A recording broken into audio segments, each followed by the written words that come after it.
My name is Hattie May Johnson. I am 108 years old, and I am not scared to die. I need you to hear that before we go any further. I am not scared, not a little. Not even on mornings when this body feels like rusted iron held together with prayer. Every word I say today depends on you believing me. I am at peace with what's coming. But I have a question for you. Are you scared to live? Because in my experience, the people most terrified of dying are the ones who haven't started living yet. They're not afraid of the ending. They're afraid of reaching the ending and realizing they never wrote the story. People ask what 108 feels like. They want a nice answer. I don't have one. It feels like wearing a heavy, wet winter coat. Not a coat you chose. A coat somebody put on you in 1918 when you were born. At first you didn't notice. When you're young, the coat weighs nothing. You run and dance, and the coat sits on your shoulders, light as air. Then decades pass. The coat gets heavier, a pound here, a pound there. Your knees feel it first, then your back. Then your hands that used to move like water start moving like stone. Around 80, the coat gets soaked through. From that point, every morning is the same.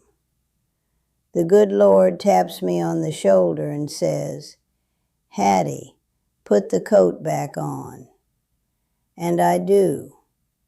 I button it with stiff fingers that don't bend right anymore. I drag it around the kitchen just to make my coffee. I haul it from room to room like a suitcase packed a century ago that nobody told me I could put down. Some mornings I look at the hook on the back of my door, the hook where you hang a coat when you're finally home. And I think, Lord, isn't it time yet? Time to hang this up and rest these bones. That's not sadness talking. That's a woman who wore the same coat for a century telling you she's tired. Being tired after 108 years isn't tragedy. It's arithmetic. You're scared because your party is still going on. You're 40 or 60 or 80. Music still playing. People to call. Places to visit. Food to taste. You still have hunger for more life. And the thought of someone turning off the music while you're still dancing is terrifying. I understand. I remember when my party was loud and bright and full of people I loved. The idea of it ending was unthinkable. But my party ended long ago. I'm the last one in the room sweeping floors and turning off lights as guests leave one by one. George has been gone 40 years. My children are gone. My friends are gone.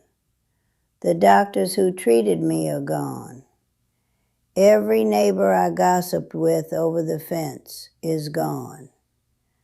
I am living in a ghost town, populated by memories that get hazier every year, no matter how tight I hold them.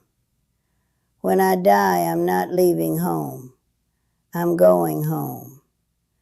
That difference changes everything about how the ending feels. I imagine George up there pacing, checking his pocket watch the way he always did when I was late. And I was always late. For everything. Church dinners, doctor's appointments, our own wedding. George at the altar watching the door with that look half irritation, half adoration. I imagine him saying, "Hattie, woman, you always were late for everything. 108 years. Only you could keep a man waiting this long.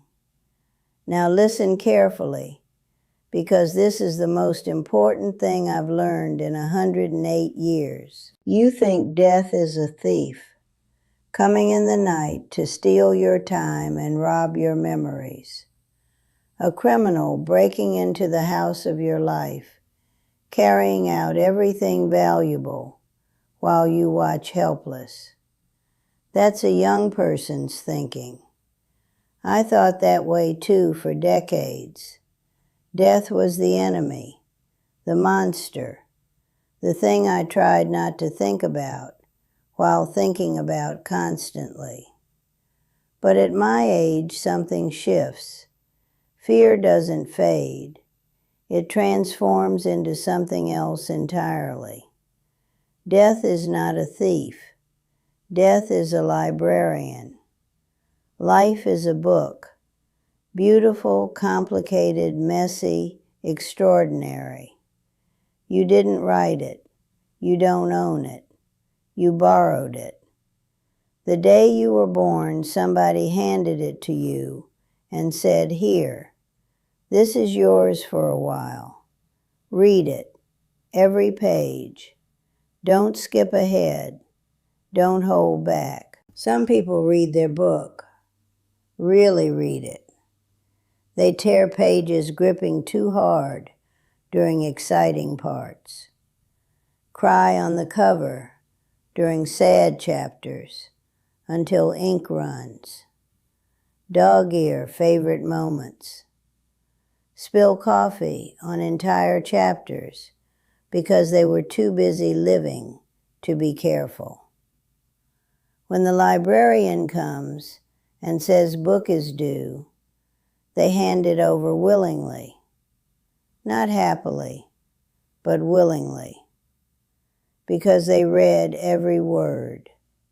Their arms are sore, eyes blurry. They're ready to set it down.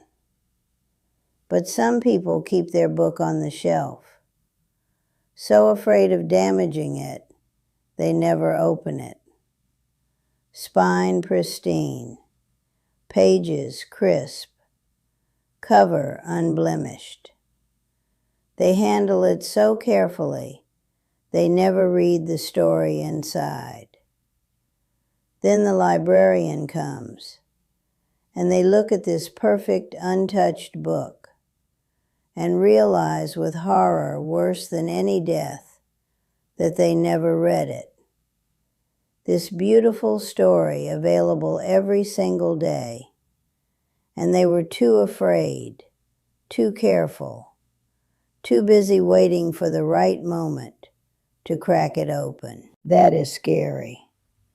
Not dying, leaving this world with a pristine soul, never tested, never broken, never dirtied by the mess and glory of actually living. That's tragedy, child. My soul is not pristine. It's beat up, scarred in places that ache when weather changes, broken and glued back together with prayer and stubbornness about 1,000 times. It's dirty, stained with grief and joy and mistakes and love and everything between. I am proud of every mark. Every scar is a chapter I read. Every crack is proof I held the book tight enough for it to matter. Every stain is evidence I lived inside the story instead of watching from safe distance. People fear the pain at the end. I understand. They imagine something violent, the body fighting while you suffer terrified and conscious. Let me ease your mind. The body is smarter than you think. God built it smart. When it's truly time, the body doesn't crash, doesn't slam into a wall. It does something gentler, turns down the volume, like a dimmer switch on a lamp. It makes you sleepy, not exhausted, not tired from illness, a different tired, like being wrapped in something warm and soft. Closing your eyes feels not like giving up, but giving in to something waiting patiently.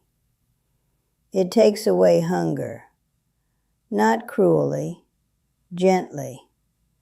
The body saying we don't need fuel anymore. We're not going far, just across the threshold. It quiets the noise, all the noise filling your head for 100 years. Worries, fears, plans, memories, the constant chatter. Gets quieter until there's just silence. And the silence doesn't feel empty, feels like peace. That's not malfunction, that's mercy. The body saying, hush now. We don't need all this noise where we're going. I'm going to tell you something I've shared with only a handful of people in 40 years. Kept it close because it felt too sacred to share carelessly. Too important to keep entirely to myself. When George passed, I was holding his hand. Been holding it for hours, watching him breathe, counting seconds between breaths as they got longer like a clock running down. Right at the end, his eyes opened wide, not in pain, not in fear, surprise. He looked surprised, like a man who spent his whole life worrying about something and discovered at the final moment there was nothing to worry about. Like someone who opened a door expecting darkness and found light. He looked at me, and I swear on everything I believe his lips moved, but no sound came out. But his eyes spoke clearly. If I'd known it was this easy, if I'd known it was this beautiful, I wouldn't have spent so many years afraid. He saw something on the other side of that door. I don't know what, won't pretend to know, but whatever it was made my George smile. And George was not a man easily impressed. I'm not telling you this so you hurry up and die. I'm telling you so you hurry up and live. The only reason I can smile at what's coming is because I didn't leave anything in the tank. I forgave everyone I needed to forgive, even when forgiving felt like swallowing glass. Said I love you so many times my family begged me to stop. I ate the cake, wore the red dress, danced when my knees said don't. Kissed George in public when neighbors said a woman my age should know better. I read my book, every single page. If you're paralyzed by fear of the ending, it's because deep inside you know you haven't started reading. You're holding grudges too heavy to carry to the grave, waiting for the perfect moment that will never arrive. Saving your best self for someday, while today slips past unnoticed. Look at me, 108 years old. The only time is now. Say the thing tonight. The words sitting in your chest getting heavier every year you don't say them. Call the person you've been avoiding. Forgive the one you've been punishing with silence. Buy the ticket for the trip you keep postponing. Tell someone you love them while the librarian is still letting you hold the book. Don't get to my age looking backward, wondering what if. Don't arrive at the ending with a pristine, untouched book and clean hands and a soul that never got dirty enough to prove it was alive. Get the book dirty. Crack the spine. Tear the pages. Spill everything on it. And when the librarian finally comes, walk up to that counter and hand it back and say, "I read every word, every chapter, even the ones that hurt, especially the ones that hurt." When you hear that Hattie May Johnson has passed, and it won't be long now, because I can feel the coat getting heavier every morning, and my fingers are getting stiffer, and the hook on the door is looking more inviting with each passing week. When that day comes, don't you dare cry. Don't sit around with long faces talking about how sad it is that old Miss Hattie is gone. Don't wear black. Don't whisper.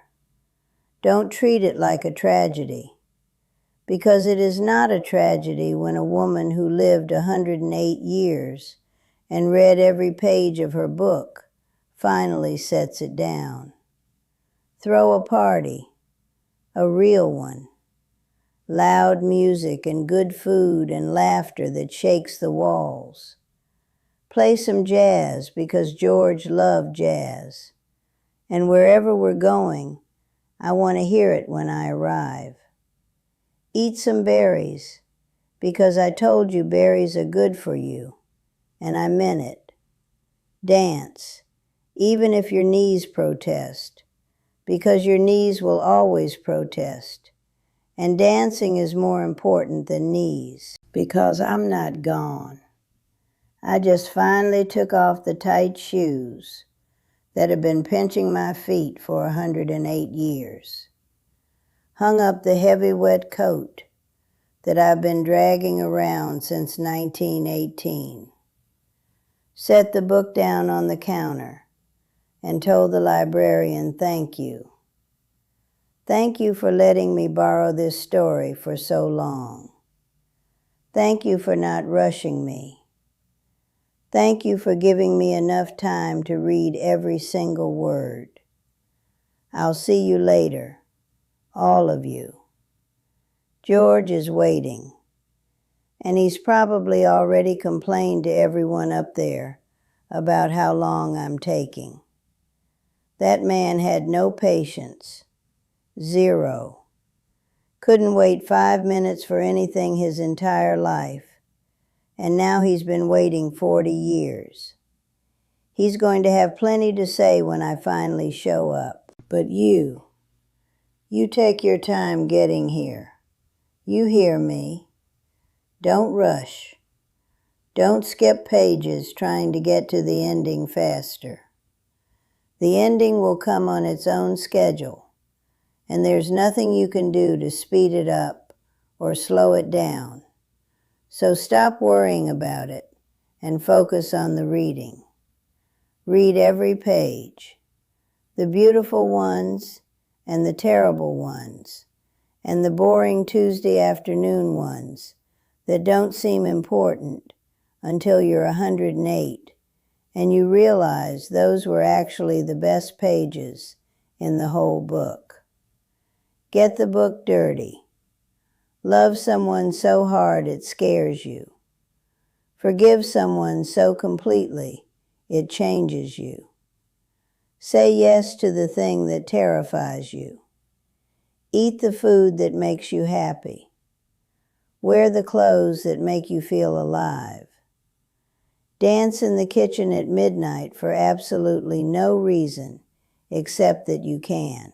And when the librarian finally comes and taps you on the shoulder and says the book is due back, hand it over with tired arms and a full heart and dirty hands and a soul so scarred and beautiful and thoroughly used that the librarian looks at it and knows without asking that you read every single word. That is how you live, That is how you die without fear. That is the only secret worth knowing. You take your time, but you live while you're taking it.